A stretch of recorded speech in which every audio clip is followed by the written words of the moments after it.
This 1858. Portrait looked joyful, until you saw what the slave was holding behind her back. Dr. James Mitchell carefully removed the daguerreotype from its protective case in the conservation lab of the Maryland Historical Society in Baltimore.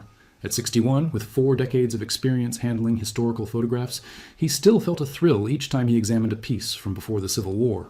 This particular daguerreotype had been donated by the estate of the Pemberton family, one of Maryland's oldest lineages. The image, dated July 1858, showed the Pemberton family gathered on the columned porch of their plantation house in Talbot County. Edward Pemberton stood at the center, his hand resting proprietarily on an ornate iron chair. His wife, Amelia, sat with their 3 children arranged around her, 2 daughters in elaborate hoop skirts and a son in a formal suit. The family radiated prosperity and confidence. But what caught James's attention was the woman standing at the left edge of the frame. She was a black woman, appearing to be in her 30s, wearing a simple dark dress with a white collar. Unlike many enslaved people forced to appear in family portraits, who typically stood rigid and expressionless, this woman seemed to be smiling, not broadly, but with what appeared to be genuine warmth. Her posture was upright, almost relaxed, and her face was turned slightly toward the family rather than directly at the camera. The positioning struck James as unusual. Most enslaved people in such photographs were positioned as clearly subordinate, standing far back, off to the extreme side, or in servant poses. But this woman stood almost as if she were part of the gathering, though still clearly separate. James' assistant, Monica Chen, approached with the estate documentation. "The donor's note says the family kept this daguerreotype in a place of honor for years," she said. "There's a mention that it was taken during a 4th of July celebration in 1858. James studied the image more closely. "A celebration of independence," he said quietly. "While they kept people enslaved." Monica nodded grimly. "The irony probably never occurred to them. Should I begin the digitization process?" "Yes," James said. "I want the highest resolution possible. Something about this image interests me, and I want to examine every detail." 3 days later, James sat in the digital imaging lab, watching as the daguerreotype appeared on the large monitor in extraordinary detail. The museum's new scanner could capture images at resolutions that revealed details invisible to the naked eye, preserving minute aspects of historical photographs for future study. Monica operated the software, slowly moving through different sections of the image. They documented the clothing styles, the architectural details of the porch, the types of plants visible in the background, all contextual information that helped authenticate and interpret the photograph. Then Monica reached the woman at the edge of the frame. As she increased the magnification on the woman's figure, James leaned forward. The smile he had noticed before became more complex under scrutiny. It didn't quite reach her eyes, which held something else. Watchfulness, perhaps. Or tension masked by careful composure. "Her hands," James said suddenly. "Where are her hands?" Monica adjusted the view. The woman's right hand was visible at her side, but her left arm appeared to be positioned behind her back, obscured by her body and the folds of her dress. "That's an odd posture," Monica observed, "especially for a formal photograph where everyone else has their hands visible and carefully positioned." James stood and moved closer to the screen. "Can you enhance the left side of her body, where the arm disappears?" Monica zoomed in on the area where the woman's left arm met her torso. The dress fabric created shadows and folds that initially appeared to be simply the natural draping of cloth. But as Monica adjusted the contrast and sharpened the image, something else emerged. A glint of metal. "Wait," James said, his pulse quickening. "What is that?" Monica enhanced the area further, adjusting the brightness and shadow levels. The glint resolved into a small curved piece of metal, barely visible in the fold of the dress at the woman's hip level. It appeared to be catching light from the same angle as the other metallic objects in the photograph. The iron chair, a piece of jewelry on Amelia Pemberton's dress. "It looks like a ring of some kind," Monica said slowly. "Like a key ring." James stared at the screen, his mind racing. "She's holding keys behind her back." During the photograph session, while standing with the family, she's holding something hidden. They looked at each other, the implication hanging between them. "We need to find out who she was," James said. James spent the following week immersed in the Pemberton family papers, which had been donated to the Historical Society, along with the daguerreotype. What he found was a meticulous record of a plantation operation that had enslaved 43 people in 1858. The Pembertons had owned their Talbot County plantation since the 1780s, growing tobacco and wheat on over 800 acres. Edward Pemberton had inherited the property in 1852 and had continued the practices of his father and grandfather, maintaining detailed ledgers of the people he held in bondage. In the inventory books, James found her. Hannah, age 32, house servant, literate, forbidden, value $900. The notation literate, forbidden, made James pause. Maryland law prohibited teaching enslaved people to read and write, yet the Pembertons had documented that Hannah possessed this forbidden skill. He wondered if they had taught her themselves for household management purposes, or if she had learned in secret. Hannah appeared frequently in the household accounts. She managed the domestic staff, oversaw food preparation for the main house, and maintained the keys to various rooms and storage areas. The keys. Her position would have given her access to the household keys. James found something else in the papers. A series of increasingly harsh disciplinary measures instituted by Edward Pemberton in early 1858. A document dated March of that year announced new security procedures, including locked sleeping quarters for enslaved children who were separated from their parents at night to instill proper discipline and work habits. A letter from Amelia Pemberton to her sister, dated April 1858, mentioned the policy. Edward believes the children work more diligently when properly supervised. They are secured in the east cellar room each evening after their duties are completed.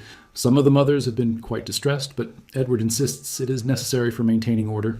James felt sick reading the casual description of children being locked away from their parents. He pulled up the daguerreotype on his computer, studying Hannah's face with new understanding. The photograph had been taken in July 1858, just months after this brutal policy had been implemented. Hannah would have heard those children crying for their mothers every night. To understand what Hannah might have been planning, James needed to understand the landscape of resistance in Maryland in 1858. He contacted Dr. Sarah Williams, a historian at Morgan State University who specialized in Maryland's Underground Railroad networks. Dr. Williams arrived at the Historical Society with maps and documents that revealed a sophisticated system of escape routes running through Maryland's eastern shore. Talbot County was complicated territory, she explained, spreading a map across the conference table. It was a slave state, but it bordered Delaware, which was also technically a slave state, but had a large free black population and active abolitionists. And it wasn't far from Pennsylvania. True freedom. She pointed to marks on the map indicating known safe houses and escape routes. The Choptank River was a major pathway. People would travel by water when possible, moving at night, following the river north toward Delaware and then into Pennsylvania. James showed her the daguerreotype and explained what they had found, the keys partially visible behind Hannah's back. Dr. Williams studied the image intently. The timing is significant, she said. July 1858 was a period of increased Underground Railroad activity in Maryland.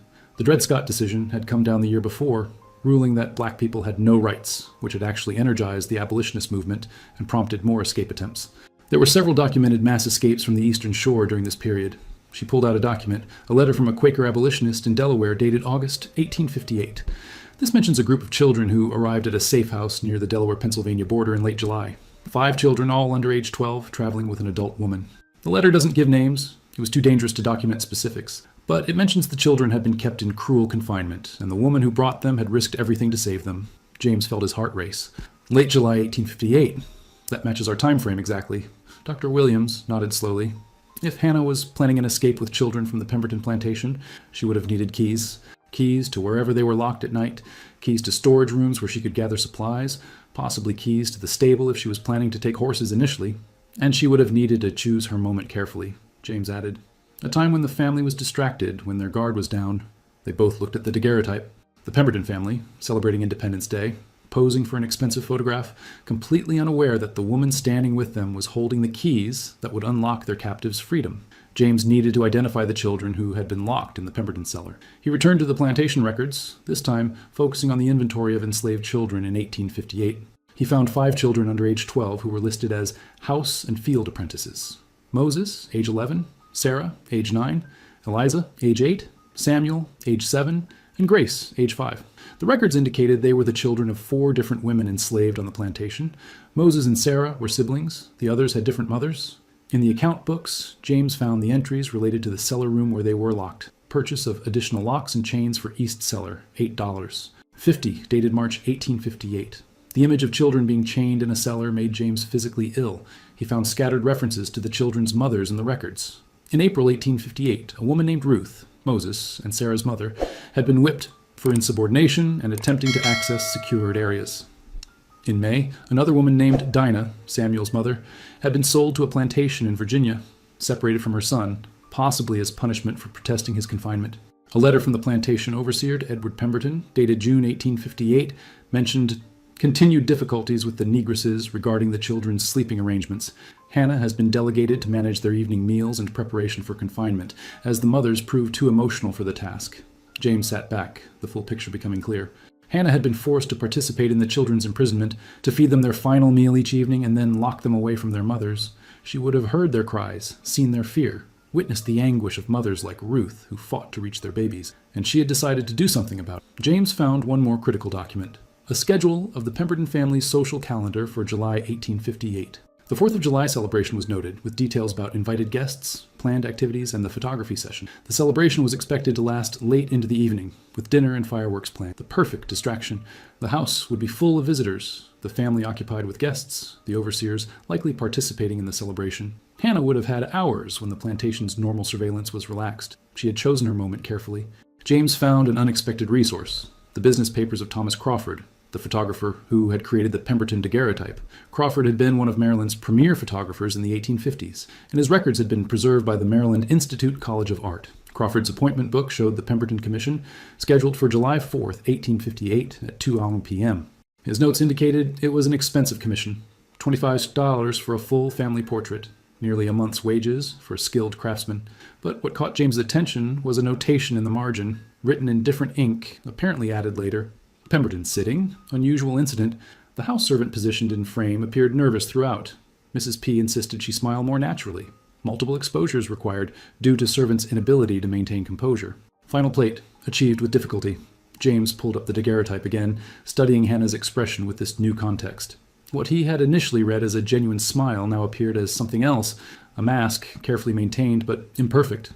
Crawford, focused on achieving a technically perfect image, had noticed her tension but interpreted it merely as nervousness about being photographed. He found something else in Crawford's papers, a letter to a fellow photographer dated July 10th, 1858, 6 days after the Pemberton session. In it, Crawford wrote, "I had a most extraordinary experience this week. I was commissioned to photograph the Pemberton family of Talbot County on Independence Day. During the sitting, one of their house servants was included in the frame at Mrs. Pemberton's insistence, supposedly to show their benevolent treatment of their people. The woman appeared quite anxious, and I noticed her hands were positioned oddly, one behind her back. At the time, I attributed it to discomfort with being photographed, but I have since learned that something remarkable occurred at the Pemberton plantation that very night. Several enslaved children disappeared along with the house servant. The family is claiming theft and organizing search parties. I find myself wondering if the woman in my photograph was planning her escape even as I captured her image." James read the passage 3 times, his hands trembling. Crawford had known. Within days of taking the photograph, the photographer had understood that he had accidentally documented a moment of extraordinary courage, a woman holding stolen keys, standing calmly among her oppressors, waiting for her chance to free imprisoned children. The photograph wasn't just evidence of what Hannah had planned, it was evidence of what she had done. James needed to reconstruct what had happened on the night of July 4th, 1858. He found multiple sources that, when combined, told a remarkable story. The first was a notice published in the Baltimore Sun on July 8th, 1858. Runaway. 5 Negro children and 1 Negro woman absconded from the Talbot County plantation of Edward Pemberton on the night of July 4th. The woman, named Hannah, age 32, is literate and considered dangerous. The children range in age from 5 to 11 years. $500 reward for the capture and return of the woman, $100 for each child. It is believed they are headed north and may be aided by abolitionists. The second was a letter from Edward Pemberton to the county sheriff, dated July 6, 1858, found in the county archives. Pemberton described discovering the escape. The theft was discovered at dawn on July 5th, when the children's morning duties were not performed. Investigation revealed that the east cellar lock had been opened with a key. Hannah, who held the household keys by virtue of her position, has absconded with the keys and the children. I believe this was planned in advance and that she may have had assistance from criminal abolitionists. The children's mothers claim ignorance, but I suspect conspiracy." James noted the phrase, "The children's mothers claim ignorance." He wondered if Ruth and the other mothers had known what Hannah was planning, if they had made the agonizing choice to let their children go with Hannah rather than remain imprisoned. The third source was the most detailed, a report from a slave patrol that had tracked the escapees for 2 days. The patrol's log, found in county records, described finding evidence of the group's path. Followed tracks from Pemberton property to the Chop Tank River. Found evidence of a boat taken from the landing. Pursued downriver but lost trail near Caroline County border. Suspect assistance from Negro watermen or white abolitionists in the area. Dr. Williams had provided the final piece. The letter from the Quaker abolitionist describing the arrival of 5 children and a woman at a Delaware safe house in late July. James now felt confident these were the same children. Hannah had waited until the household was distracted by the Independence Day celebration. She had used her position and the keys she had stolen, the keys visible in the photograph taken that very afternoon, to unlock the cellar. She had gathered the 5 children, likely with supplies she had secretly prepared, and led them through the darkness to the river. She had found or stolen a boat and navigated downriver, evading patrols until reaching help. She had succeeded. The most difficult part of James's research was discovering what had happened to Hannah after the escape. Using the network of historians and genealogists specializing in Underground Railroad history, he began to piece together her trail. The Quaker letter that mentioned the group's arrival in Delaware also included a detail James had initially missed. The woman who brought the children was in poor condition, suffering from exposure and exhaustion. She was treated by our physician and remained with us for some days while arrangements were made for the children's further passage north. James found a corresponding entry in the records of the Philadelphia Vigilance Committee, an organization that assisted freedom seekers. An entry dated August 15, 1858 noted, "Received 5 children from Eastern Shore, transported from Delaware Station. Children in good health, despite ordeal. Arrangements made for placement with free-colored families in Philadelphia and New York. Adult woman who accompanied them declined to continue north, stating intention to return south." James stared at that final sentence. Return south? After successfully escaping, after risking everything to bring the children to freedom, Hannah had chosen to go back. He found the answer in another Vigilance Committee document, a letter from one of the committee members. "We attempted to dissuade the woman Hannah from her intention to return to Maryland. She explained that she had a daughter, age 14, who remained enslaved at the Pemberton plantation. She had been unable to bring the girl during the escape with the younger children, as the girl was confined in a different location at night. Hannah insisted she must return to save her daughter, despite our warnings that the Pembertons would be watching for her return and that she would face severe punishment if caught." James felt his chest tighten. Hannah had had a daughter. In all the Pemberton records he had studied, he had never seen mention of Hannah having a child. He returned to the plantation inventory and searched more carefully. There, in a section he had initially overlooked, he found her. Nellie, age 14, house servant, daughter of Hannah, value $750. Hannah had saved 5 children but had to leave her own daughter behind, and she had gone back for her. James knew he needed to find out what had happened when Hannah returned for her daughter. He contacted colleagues at archives throughout Maryland and the surrounding states, searching for any record of Hannah's capture or further escape. For weeks, he found nothing. Then, a researcher at the Delaware Historical Society sent him a document she had found in a collection of Quaker correspondence, a letter dated October 1858 from a Delaware abolitionist to a colleague in Philadelphia. The letter was brief, but extraordinary. "I write to inform you of a remarkable occurrence. In September, the woman Hannah, who brought the 5 children from Talbot County in July, did indeed return to Maryland, as she had stated she would. We received word this week that she successfully retrieved her daughter, and both have now arrived safely in Pennsylvania. The details of how she managed this feat are unclear, but sources suggest she had assistance from both free-colored people and sympathetic whites in Maryland. The Pembertons apparently never suspected she would return, and security had been relaxed. Both mother and daughter are in good health and are being assisted with establishing themselves in freedom." James sat back, overwhelmed with emotion. Hannah had done it. She had saved 5 children, traveled hundreds of dangerous miles, returned to the place of her enslavement, retrieved her daughter, and escaped again. All of this after years of bondage, after being forced to participate in the imprisonment of children, after enduring whatever trauma and abuse the Pemberton household had inflicted on her. Working with genealogist Marcus Green, who specialized in tracing formerly enslaved people's lives after emancipation, James found more of Hannah's story. She had settled with her daughter Nellie in Philadelphia, where records showed both women working as seamstresses. Hannah appeared in the 1860 census as a free black woman, head of household, literate, with property valued at $150. Modest, but hers. Marcus found something else, a brief mention in a Philadelphia black newspaper from 1863 during the Civil War. The paper was soliciting donations for contraband camps, settlements for enslaved people who had escaped to Union lines. The article mentioned Mrs. Hannah Freeman, formerly of Maryland, who herself experienced slavery and has dedicated herself to assisting others who seek freedom, has donated generously to this cause. Freeman. She had chosen a surname in freedom, and she had chosen one that proclaimed what she had become. James found the last record of Hannah in an 1880 census, age 54, living in Philadelphia with her daughter's family, working as a laundress, surrounded by grandchildren. She had lived to see slavery abolished, had lived to see her daughter and grandchildren grow up in freedom. She had survived. She had won. The exhibition opened at the Maryland Historical Society on a warm September morning in 2224. James had titled it Keys to Freedom, Hannah's Story in the Hidden History of Resistance, and over 400 people attended the opening day. The centerpiece was the Pemberton daguerreotype, now displayed on a large interactive screen where visitors could zoom in themselves on the partially visible keys behind Hannah's back. Adjacent panels told the complete story: the imprisonment of the children, Hannah's position in the household, the planning and execution of the escape, her return for her daughter, and her life in freedom. James had also located descendants. Marcus had helped him trace Hannah's family tree through her daughter Nellie, and they had found living descendants in Philadelphia, Baltimore, and Atlanta. 7 members of Hannah's family attended the opening, including her great-great-great-granddaughter, Dr. Michelle Freeman, a pediatrician from Philadelphia. Michelle stood before the daguerreotype for a long time, studying her ancestor's face. "My grandmother told me stories about Hannah," she said. "She said Hannah was a hero who saved children and risked everything for freedom.